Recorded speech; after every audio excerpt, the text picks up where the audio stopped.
You're going back there with me.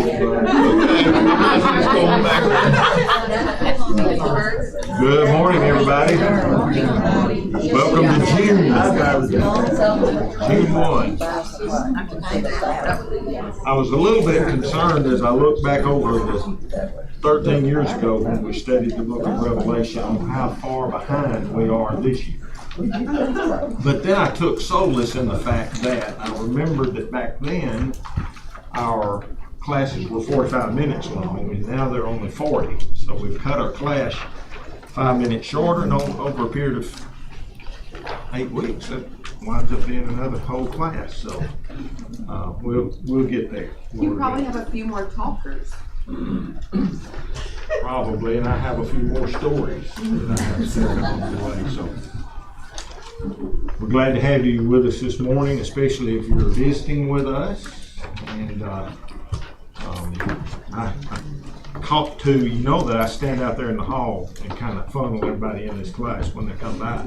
And two of ladies that are visiting with us today came, and I tried to funnel them, and I told them what we were studying. They said, we'll just go to the auditorium. Okay, all right. Glenn, this is Michelle. Have you met Carson at some of these groups? Carson, don't know you now. Anyway, this is his name. Glad to see you, glad to meet you, glad to hang out. We have a birthday this week amongst us, don't we? Adrian celebrates a birthday on June the 6th, so we wish him happy birthday. And Teresa and I celebrate our anniversary Tuesday. We will have been married 48 years. And she would tell you that some of those years have been good. My mother and daddy had been married 47 when my dad passed away, and so I'm glad the Lord blessed us long enough to surpass that. Oh, we have more. We have our 60th in July. I knew when I said that you were going to come up with it. I have to be better. I have to talk what you say.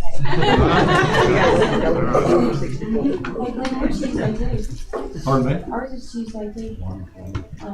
So how many do you have? 30. 30. There you go. Michelle will say the same thing. Some of those years have been good. Some of them are good. Truthfully. Well, you know, the things that are said in here stays in here, so don't go running out there and tell Teresa what I said.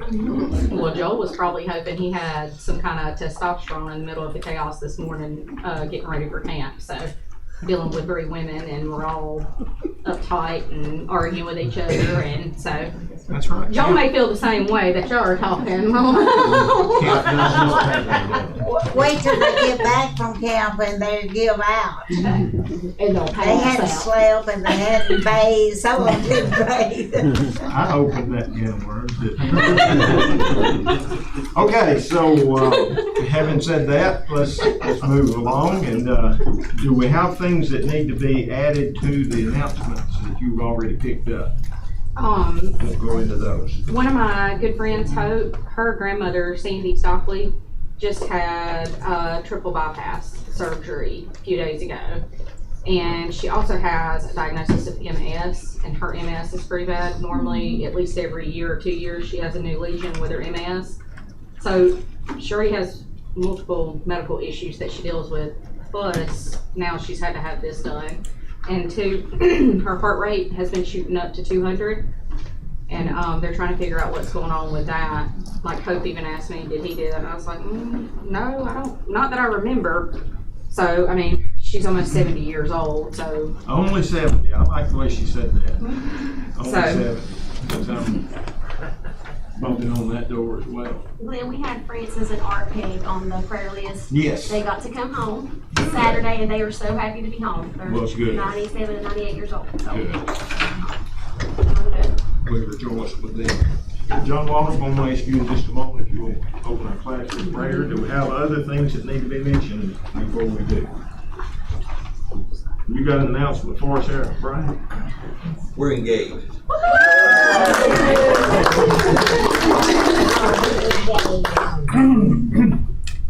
So, told Jennifer when she came by this morning, we'll be seeing more of her. So I've already got you on the road.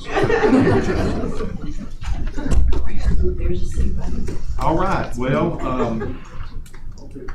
if there's nothing further, John, if you'll open our class, please. Thank you, Ray.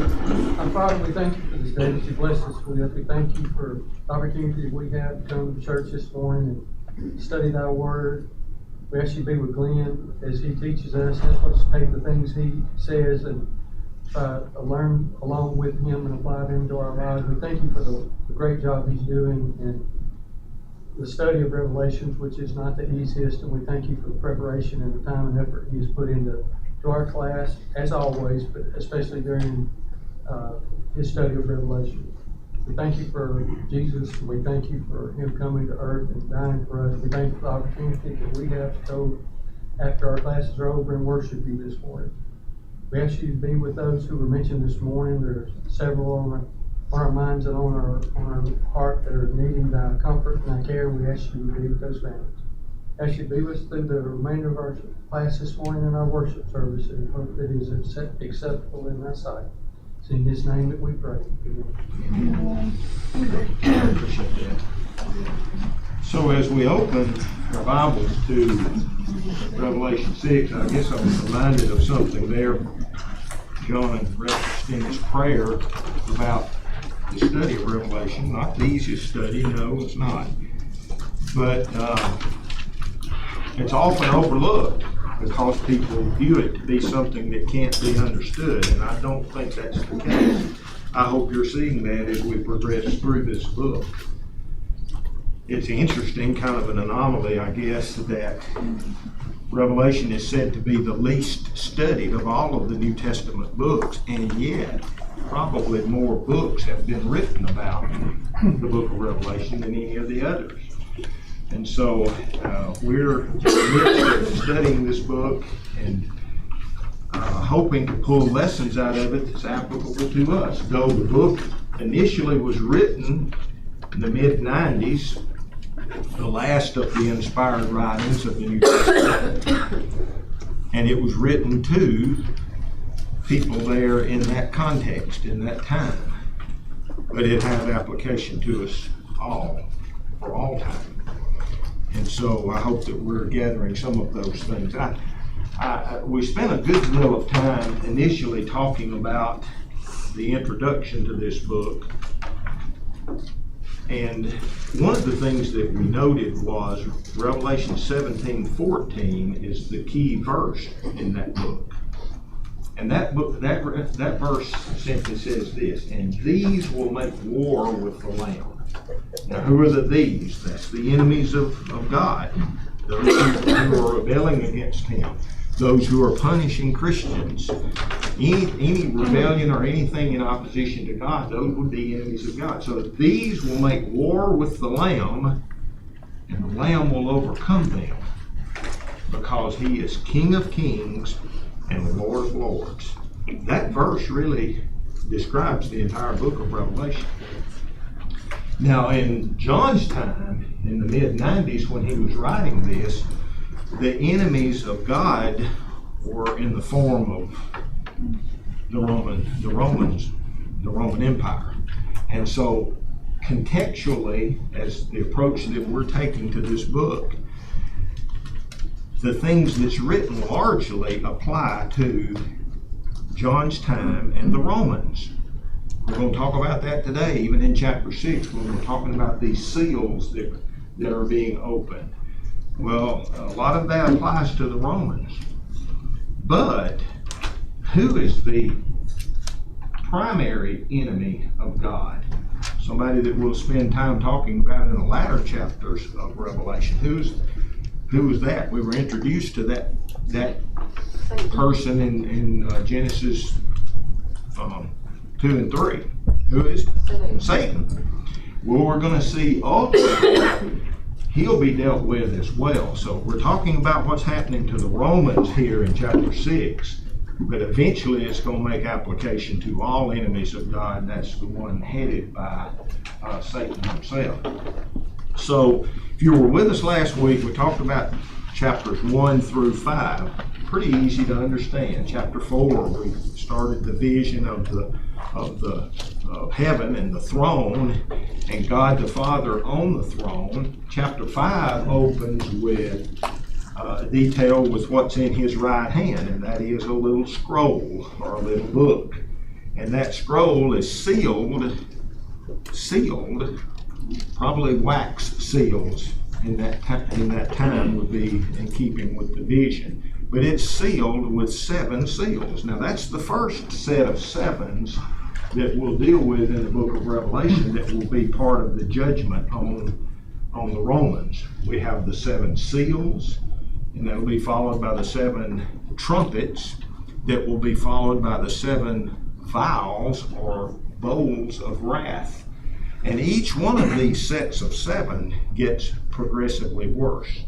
So we're involved right now in chapter 6 with looking at the seals, which is the first set. Now remember, I've told you before that a lot of times these are given to us with 4, 2, 1. There'll be 4 that's very similar, then there'll be 2 that's a little bit different than that, and then there'll be 1. And oftentimes the 1 is going to be used to introduce the next set. For example, the 7th seal that will be opened in chapter 8 will introduce the 7 trumpets when it's open. We're going to talk in chapter 6 here and finish chapter 6 today, and maybe even get into chapter 7. I've got the outline ready to give out, but I didn't think we'd get far enough to that today to give it to you today. So we're still working on chapter 6. If you need a chapter 6 outline, they're up here. Please come and get one if you need those. So we've got chapter 5 begins with God the Father holding this scroll in his right hand. And then the rest of chapter 5 details the fact that no one in heaven or on earth, angels, nobody, Abraham, Moses, Noah, all the righteous men of the Old Testament, nobody is worthy to remove or take the scroll out of God's right hand and begin opening those seals. But one is worthy. In fact, only one is worthy, and that is the Lamb. So we talked about all of that in chapter 5. And then in chapter 6 here, it begins by saying, now, I saw when the Lamb opened one of the seals. So chapter 6 is going to be the opening of 6 of those seals. We talked about last week 3 of the first 4. Now remember I told you that 4 is going to be similar. Well, the obvious similarity between the first 4 here is that they all are visions of horses with riders. And each one of them is a different color, and each one of them, what do the horses represent? This is important for us to understand. In general, what do the horses represent? Did I make that clear enough last week? Power. And in particular, it was things over which the Romans had no control. Now, the Romans viewed themselves as being invincible. They were all powerful. Couldn't be the fall of the Romans that's coming. Now, the Roman Empire fell in the year 476 AD. This is being written around the turn of the century here. So the Roman Empire is going to last for several more years. Matter of fact, 3+ centuries that it will last. But it will eventually fall. And I would say this, lesson for us here in the U.S. today, it didn't fall overnight. It was a series of things that happened that took many, many years before it eventually fell. But the point is, it did fall, and these first 4 horses here represent forces that will play into that. So, let's review horses 1 through 3, and then I think we left off at the 4th seal last week. We'll pick up there today. So the first seal revealed a white horse. And the one sitting on the white horse had a bow. And we said last week that may be tied to the Parthians. The Parthian Empire were those that Rome never conquered. And the Parthians were the only ones at that time that could ride horses, powerful beasts and shoot arrows at the same time. And so regardless of whether or not it refers to the Parthians, it refers to a force that is powerful, more powerful than Rome, and will eventually play into Rome's destruction. He who sat on it had a bow and a crown, victory. White represents victory, if you were with us last week, was given. Now, if you weren't with us, you might want to underline the phrase in verse 2, was given, because that indicates that the rider of the white horse was not the one all-powerful. Somebody's in control of the white horse and his rider. Something is in control of that, and that God the Father is the one that's in control ultimately, and He's the one giving the authority.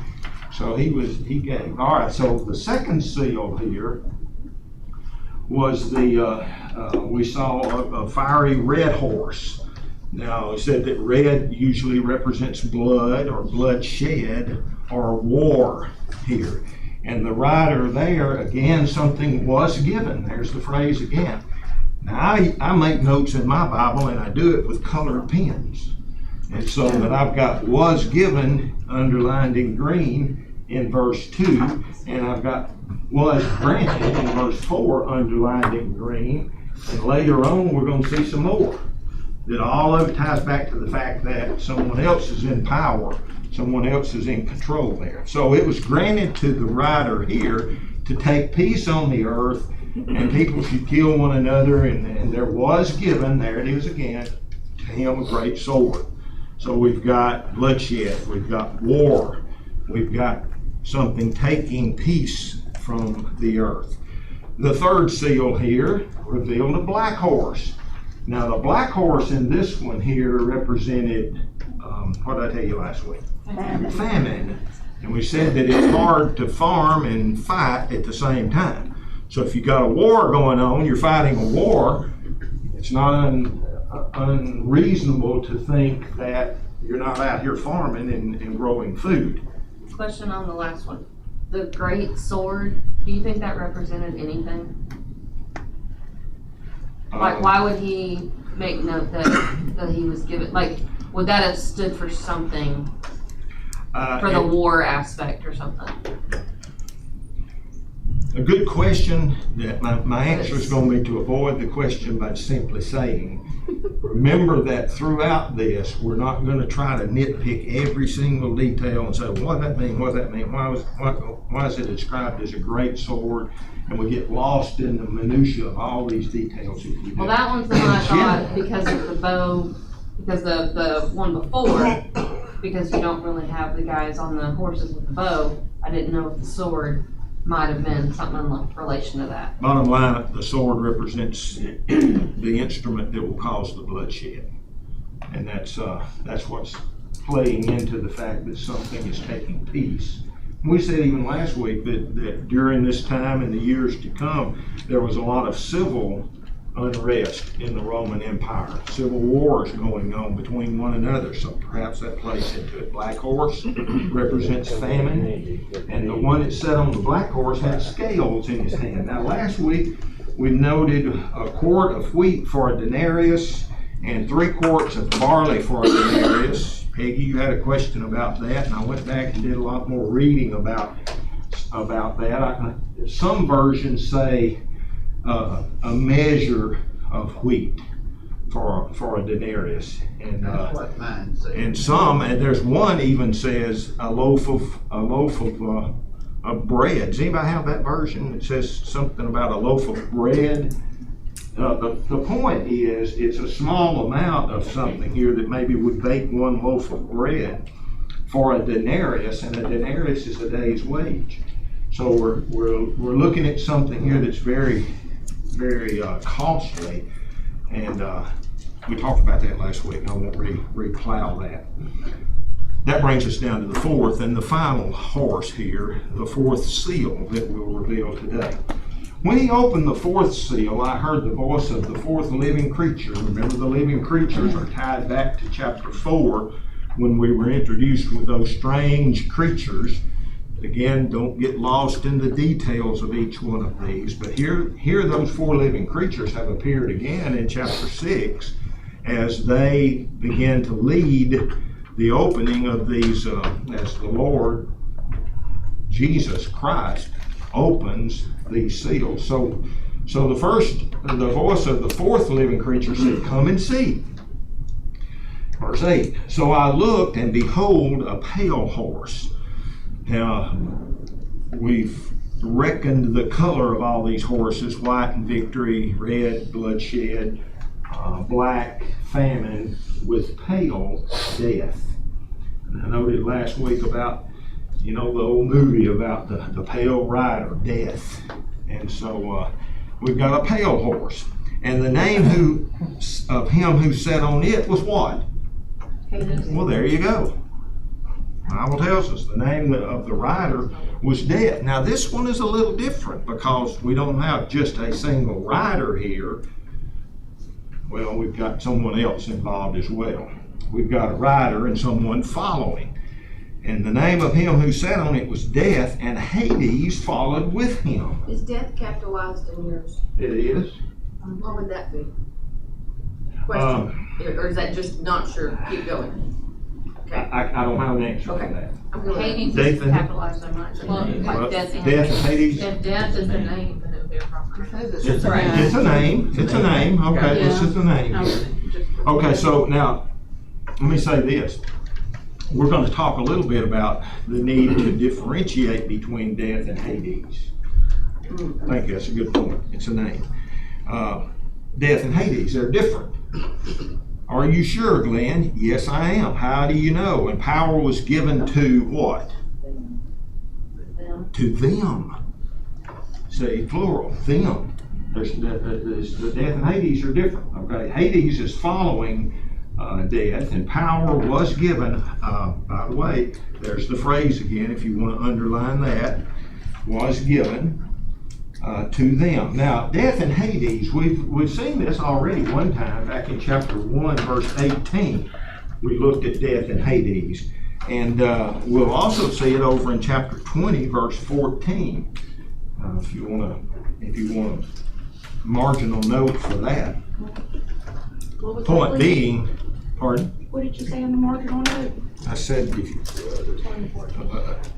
chapter 1 verse 18 and chapter 20 verse 14 are two places where death and Hades are represented. And we're going to talk more about this, what I'm about to say here down in verse 9 and following the fifth seal. But what is the difference between death and Hades? Body and soul.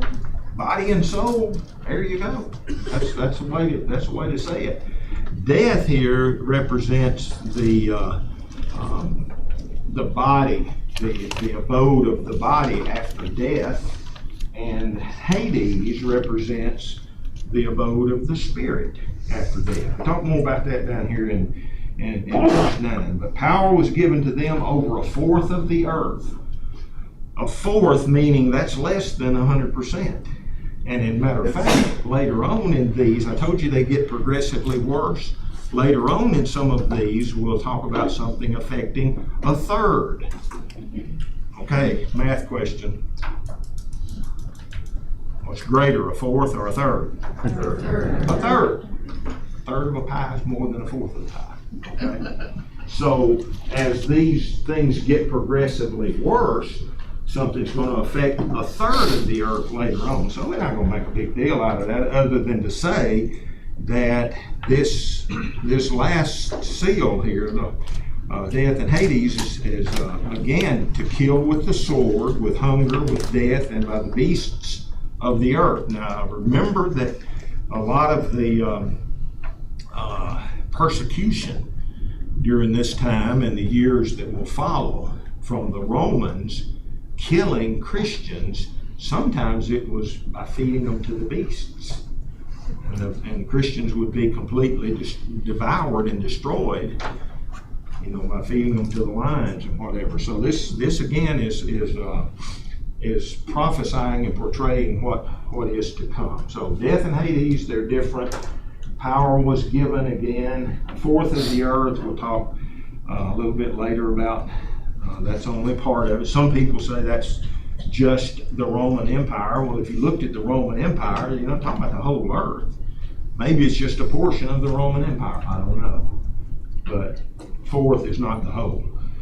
So there we go. All right, so that'll end the first set of fours, where you have the four horses and their riders and what each one of those represents. We'll have a comment before we move further. Did you cover the second thing right there? It says note two phrases that indicate God is in control. The first obviously was power was given. What was the second one? Was granted. Okay. In verse 4, was given and was granted. Both of them indicating power from a superior source. All right, so let me do, I know we usually read like the entire chapter or whatever, but I'm going to segment that a little bit here to just talk about it as we go. Verses 9 through 11 here will be the fifth seal. Now, when he opened the fifth seal, I saw under the altar the souls of those who had been slain for the word of God and for the testimony which they held. And they cried with a loud voice, saying, How long, O Lord, holy and true, until you judge and avenge our blood on those who dwell on the earth? Then a white robe was given to each of them, and it was said to them that they should rest a little while longer, until both the number of their fellow servants and their brethren, who would be killed as they were, was completed. This is powerful text here. This fifth seal here reveals the souls of those who have already died, already been killed. Now put yourself in the shoes of the recipients of these Christians here who received this letter. They're seeing their friends and their family killed, fed to the wild beasts perhaps, because they won't renounce their faith. And here you are as a Christian, and you stand back and you say, is it worth it? Is it worth it? What's happening to these who are dying, who are being martyred? Perhaps you lost a family member and you saw them die. Where are they? What happened? What happened to them? And then you get this letter. And this letter here begins with John saying, I saw. John's telling you what he has been privileged to see in this vision of heaven and under the altar. So, John, what'd you see? I saw the souls. Now, wait a minute. Some of these people were killed at the hands of animals, at the hands of an executioner, chopped their head off. These loved ones that I saw and I witnessed, where are they? Are they okay? Do they still exist? By all means, here's the lesson for us today. Death is not the end. Death is the end of a temporary sojourn that we as Christians are making as we live in this temporary tent. That's what 2 Corinthians calls it. But that's not the end of us. You see, when you look at me, you see a body that's a temporary. You don't see the eternal, the permanent. That's the reason I've always said that we're not a body with a soul. We're a soul with a body. That body, see, is temporary. And so what these Christians here are being assured of, now remember, Revelation is written as a book of comfort and assurance and a promise. And they're being assured here that your loved ones have died, but they still exist. They're still alive. Another thing I've said to you before in the past is one of these days you're going to pick up the newspaper or turn social media on, and you're gonna see that GT died. But when you do, be assured of this, I'll be more alive then than I am now. Are there lessons in Revelation for us to take today? You bet. Don't miss these. All right, let's do some underlining. We're going to underline 6 points here in verses 10 and 11. All right. And they cried with a loud voice. Underline, they cried with a loud voice. Put a word beside it. How long? Underline that, put a 2. O Lord, holy and true, until you judge. Underline that. Now, for some reason, I got my numbering off here. I've got you judge number 4. Okay? We'll be consistent with what I'm going to put up on the screen. And avenge our blood. Avenge our blood. Underline that, put the 3 beside that. So you've got 1, 2, 3, 4 so far. On those who dwell on the earth. Then a white robe was given. There's was given again, incidentally. But underline a white robe was given and put a 5. And then the last thing I'll have you underline is they should rest a little while longer. Underline that, put a 6. And we're going to make an observation here about these 6 points here to drive home the fact that body and soul, one of them is temporary, one of them not. Now I'd like for you to take, if you will, I tell you what, and for the sake of time, let's do it this way. In Daniel chapter 12, verse 2, you don't have to turn to it, I put it on the PowerPoint for us. We read this, and many of those who sleep in the dust of the earth shall awake. There are those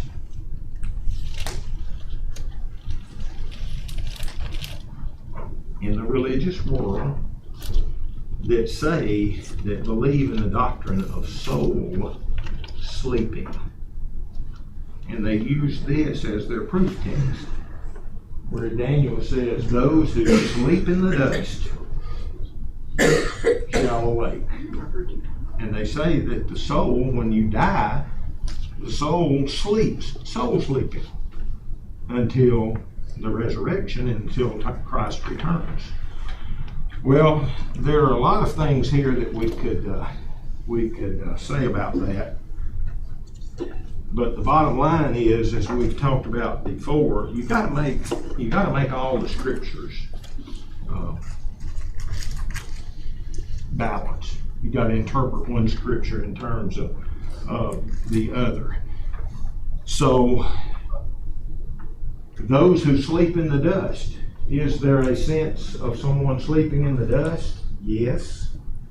If we know that we're talking about the body. Because those verses there, Ecclesiastes 12:7, James 2:26, spirit, body without spirit is dead, etc. Luke 16:19 and following is the account of Lazarus and the rich man. Well, upon his death, Lazarus didn't go to sleep in the dust. His body did, but that wasn't really Lazarus. That was just his temporary tent that he lived in. So Lazarus, who Lazarus really was, his spirit went to the bosom of Abraham. We'll read that in there, see. So let's not take a text out of context. As the old saying goes, if you take a text, a single text, you can just about make the Bible say anything you want it to if you're willing just to take a single text.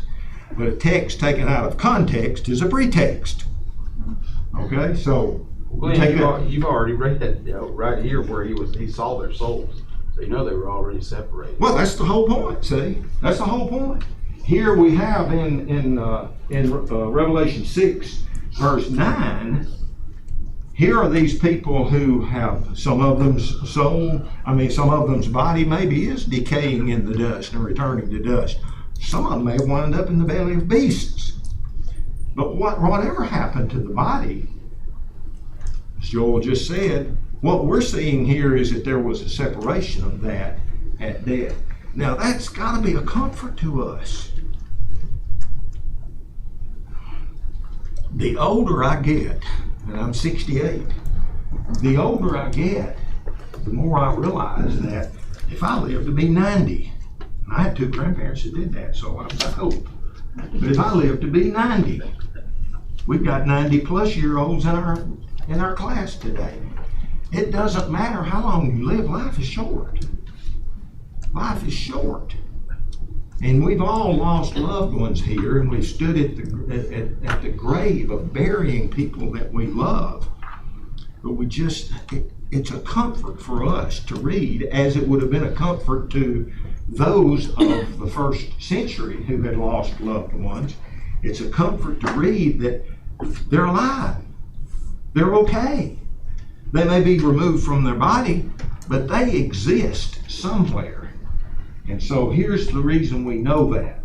What are 6 things that we can observe from verse 10 and 11 about these souls? Well, let's do it this way. I'll do it like this. All right, if you've got room in your margin, or if you just want to put it in your notes. Number 1, this corresponds to number 1, which is they cried with a loud voice. What do we know about the souls, even though they're dead? They're vocal.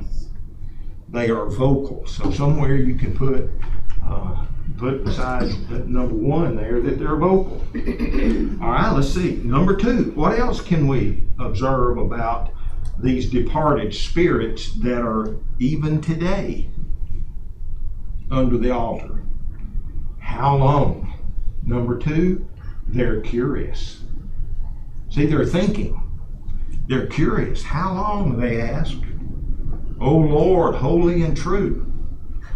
Don't you love reading these places in the scriptures that help us to express our adoration and our worship to God? Oh Lord, holy and true. What a powerful way of recognizing Him. Until you judge and avenge our blood. Okay, number 3, we'll skip and do it this way. Avenge our blood. What does that imply? What does that indicate? They have memory. They remember. They're under the altar, and they're safe, and they're secured, and their eternity is secured. But they still have a memory. They know how they died. They know they were martyred for the cause of Christ. And they say, how long is it going to be until you avenge our blood? They have a memory. Number 4, until you judge. These spirits here not only are vocal, not only are they curious, not only do they have a memory, but they are morally sensitive. They want judgment to occur. They want retribution. They want the Lord to avenge their deaths. That's number 4. Go down to verse 11. A white robe was given to each of them.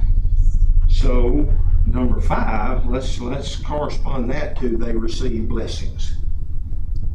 They're awaiting the great judgment, the final judgment, as we all are looking forward to that. But even in the interim, they're given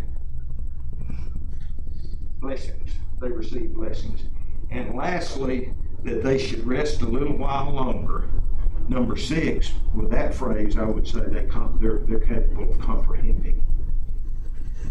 So, the Lamb,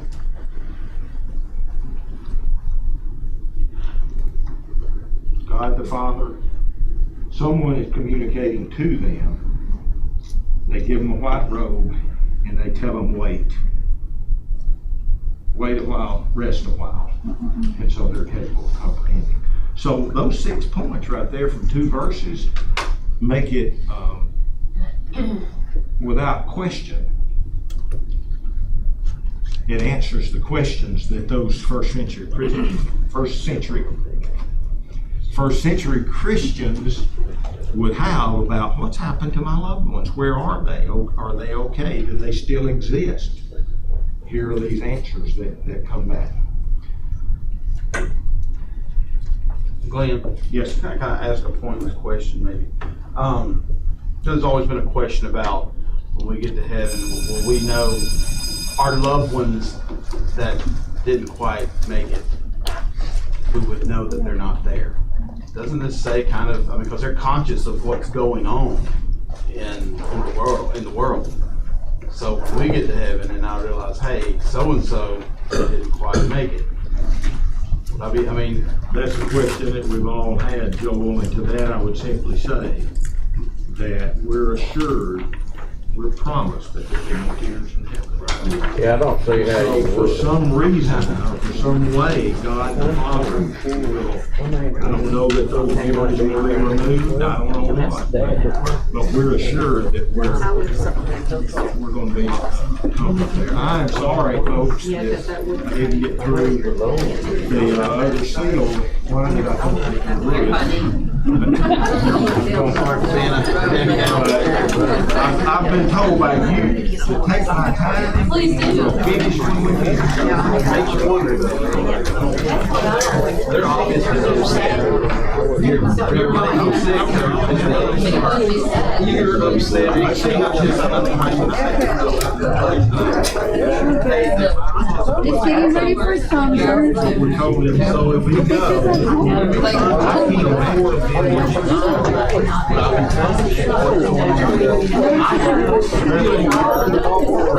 Hey, Glenn, if we ever question you, just stop.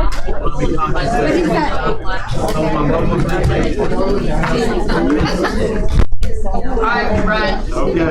I got it. So, I go, what, I just start, I went to have a circuit. So I know it's kind of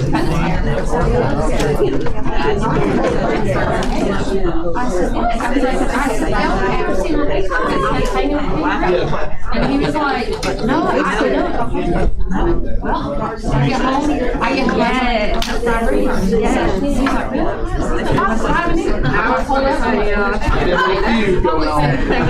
there's a secret case and I'm not friend on that one. And that's what he thought. He said only the elect. He said this is the VIP Brian page. I'm not working it now. Because he sent me a picture of it of the announcement.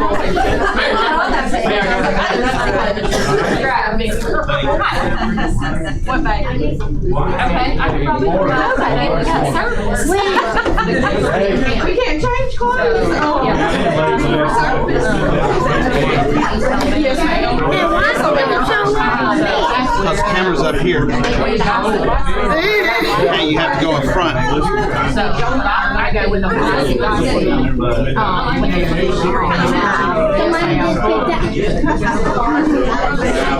yes.